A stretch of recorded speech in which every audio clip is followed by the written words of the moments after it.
Democratic Congress members were going on the offense at the Foreign Affairs Committee, where MAGA Republicans tried to attack Secretary of State Anthony Blinken in the Biden administration in various ways.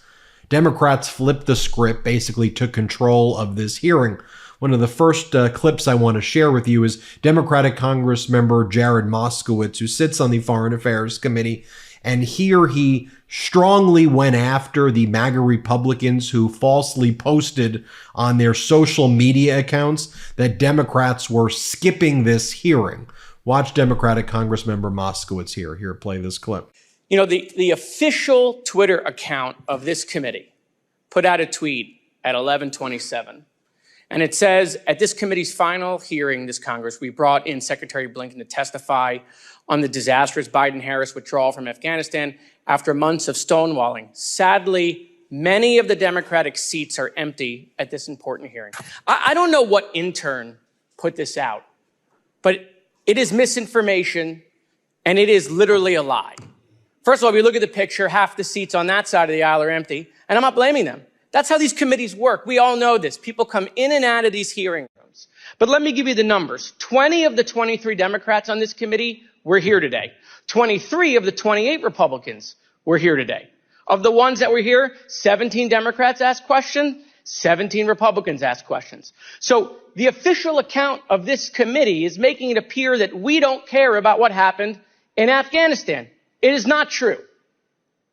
And that tweet should come down, because while our enemies are trying to divide us abroad in social media, we're just giving them a gift by saying, hey, half the party, half the country doesn't care. There were major mistakes made in Afghanistan. I've said that in previous hearings. So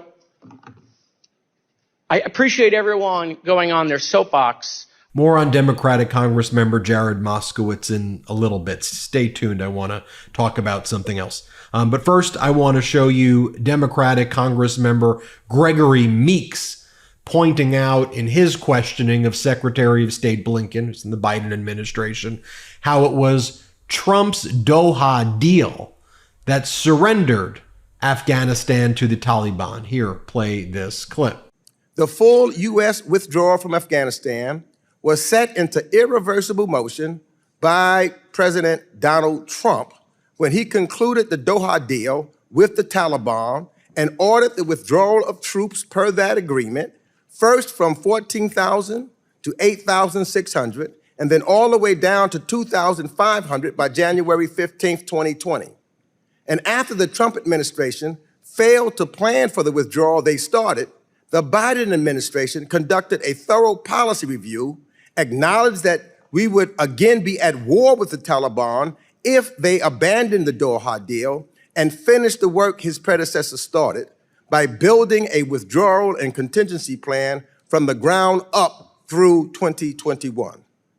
And after President Ghani's decision to flee Afghanistan led to the rapid collapse of the Afghan government and security forces, creating the chaos on the ground, the men and women of the State Department acted heroically alongside their military colleagues to conduct the largest airlift in U.S. history, relocating more than 124,000 people.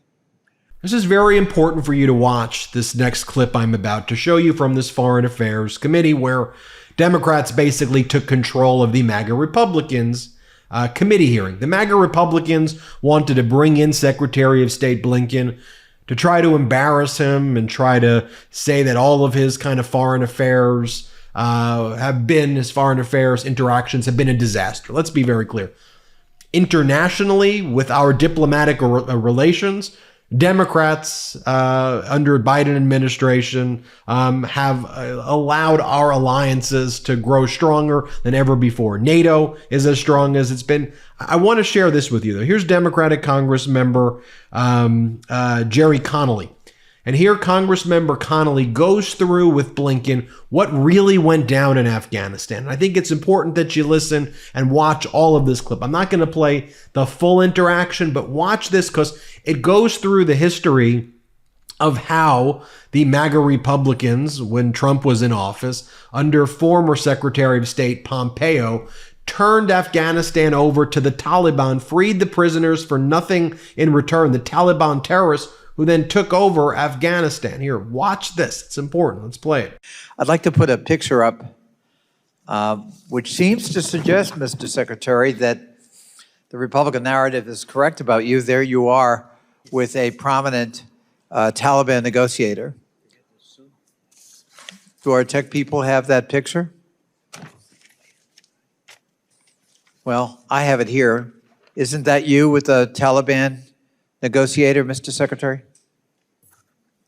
I'm afraid I can't see the picture, but I'm not aware of having spent any time with a Taliban negotiator. Oh, I'm sorry. That's Secretary Pompeo. Was he your predecessor in the Biden administration as Secretary of State? In the Biden administration? No, he was my predecessor in the previous administration, the Trump administration. The Trump administration. And there he is in Doha with the chief Taliban negotiator. I guess I got that wrong. Well, Mr. Secretary, all things seem to flow from Doha. Secretary Pompeo and President Trump appointed a chief negotiator on behalf of the United States for the negotiations in Doha. What was his name? Zal Khalilzad. Ambassador Khalilzad. And he, of course, testified before this committee. And I can remember an exchange with him in which I expressed deep concern about the direction of the U.S. posture and the ramifications with allied Afghans who had worked for us or worked with us, and women. And he kind of brushed them off at the time. Tell us about the details of the agreement he forged in Doha. What were the chief elements of that? Concisely, if you would. Yeah, in essence, the agreement provided for this. It provided that the Taliban would not use Afghan soil to attack us or our interests. Right. No. It would start an intra-Afghan negotiation, and as part of that negotiation, there would be discussion of a ceasefire and a political roadmap for the future of Afghanistan. And during the time between the agreement and the commitment that we made as part of the agreement to leave Afghanistan by May 31st. So a firm date was set Yes. for all U.S. troops to get out. Is that All correct? U.S. troops were to be out by May 31st. In the meantime, 5,000 prisoners were released from Taliban prisoners. And as released Mr. from Sherman Afghan points out, among those 5,000 were terrorists, fighters, and people who returned to the battlefield against the Afghan government, which That's correct. allegedly we were supporting at the time. Now, speaking of that Afghan government, were they in Doha at the negotiating table as equal partners? They were not. They were not? They were not. Why were they excluded? That's the government we were supporting. I can't answer that. I wasn't there at the time, but they were not. Well, if the government we're supporting is not allowed to have a voice at the peace negotiations where a deal was in fact agreed to by the United States, could that conceivably undermine confidence in that government and by that government in itself in terms of its future? Yes, and indeed, I think General McKenzie has testified to exactly that point, that Doha created a tremendous crisis in confidence and about the future for the Afghan government and presumably to some extent for the Afghan security. Now back to Democratic Congressmember Moskowitz. He also he posted the following, he and others, urging Congress. It's been over 2 months since Hurricane Helene and Milton ravaged the Southeast. And Congress, under the leadership of MAGA Mike Johnson, still has not acted to help the millions of Americans impacted by these hurricanes. And so here's the letter. It basically says, "Dear Speaker Johnson, we urge your swift consideration and passage of the Biden administration's recent disaster supplemental appropriations request." Now, here's the thing. You may be going, what? The MAGA Republicans, surely they want to do supplemental disaster relief. Is this really political? Here's the thing. Everything with these MAGA Republicans, they politicize. And if they could make Biden look bad by not getting disaster relief to disaster zones, they rely on the fact that the corporate media isn't reporting on what's going on. They just assume, look, that the American people will blame Democrats. They'll blame Biden for the fact that Republicans who have the leadership in the House right now are not passing a disaster supplemental on purpose to cause suffering, but keep people in this suffering authoritarian loop, as I call it. It's a loop of suffering, then exploit people's suffering. But we have to know where it's coming from. Look, this is MAGA Republican Congress member Bob Good. And just so you know, he's leaving Congress. But just so you see, his view is shared by other MAGA Republicans. Watch his view on disaster relief. He goes, it's a waste of resources. Watch this. Instead, we are today contemplating borrowing $115 billion more for a disaster supplemental. That's what we're calling it anyway.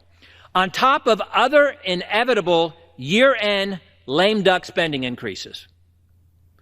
Setting aside the unconstitutional lack of constitutional justification for the federal government being in the disaster relief or insurance business anyway, and why we would force middle America to fund relief for the coastal elites in these high-cost areas, setting aside the constitutionality or lack thereof of doing that, why would we even think about borrowing and giving one more dollar to the Biden administration in the remaining weeks of their regime? Why would we give the politicized and weaponized FEMA any more money before the end of this year? And that's what MAGA Republicans believe. Here's MAGA Republican Congressmember Bob Good saying the less we do, the better. Here, play this clip. In fact, most of what we do here in Washington is bad, certainly unconstitutional, unjustified, and often downright harmful. Not to mention, we don't have the money. So the less we do, the better. In fact, we should be proud of the accusation that over the past 2 years, this Congress has done less than most Congresses. As Republicans, what should we have done more of that Biden and Schumer would agree to do? When I first ran for Congress in 2020, I presumed I would have the opportunity to serve with President Trump, help him build on the successes of his first term, and help him enact his second-term agenda. Unfortunately, that has not been the case. And like most Republicans, my efforts have been, by extreme necessity, directed at fighting the Democrat agenda, which is... Back to Democratic Congress member, Minority Leader Hakeem Jeffries right here. He addresses the DOJ committee that's in the House of Representatives that's going to be led by Marjorie Taylor Greene. Let me play this clip for you. Let's play it. Do that, you are going to need to find a couple of Republicans who are willing to come and vote with you, right? It's a very narrow majority, but it's still a majority. So are you recommending, by the way, your members to join the House equivalent of this committee that they want to create? It's not really a real committee. But well, we'll have that internal discussion. Yeah. But as I understand it, the person charged with executing this vision is Marjorie Taylor Greene. Are you kidding me? This is not a serious effort. When you put Marjorie Taylor Greene in charge, it speaks for itself. Yeah, indeed. So you saw Hakeem Jeffries right there being asked, what's your view about Democrats joining this committee? Now, what was being referenced there was the fact that Congressmember Moskowitz and Ro Khanna, both Democratic Congress members, said that they're going to join this DOJ committee. And I think there's been a lot of people who are saying, why would you join this committee, Moskowitz? Why would you join this committee, Khanna? And I asked Ro Khanna about it. I'll bring Moskowitz on, and don't worry, I'll ask Congressmember Moskowitz about that and other things. But their perspective is, look at Moskowitz in the Oversight Committee. Look at Ro Khanna on his committees cross-examining these people. Would you rather have their voices there to hold people accountable, or would you rather have no voices there and no opposition?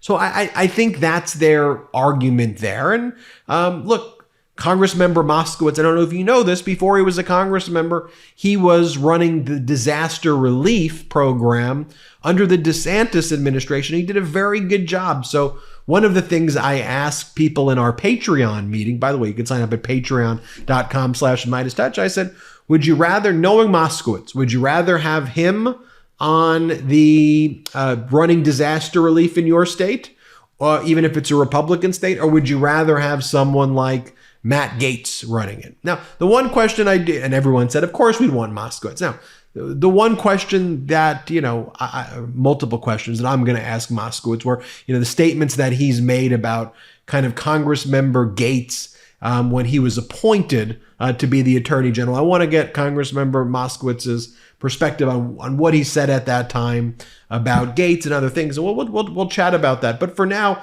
I'm showing you these clips because these, Congressmember Moskowitz, Connolly, all these Democrats right here, they're fighters. And we need fighters right now. And if you disagree with them on a lot of things, I get it. But you need fighters right now who are calling them out. And Moskowitz and Hakeem Jeffries and Connolly and, the people who we have on the show too, they're fighters. We'll keep highlighting their efforts here. Anyway, hit subscribe. Let's get to 4 million subscribers. Thanks for watching. Real quick, Meta just changed their algorithm to suppress political content.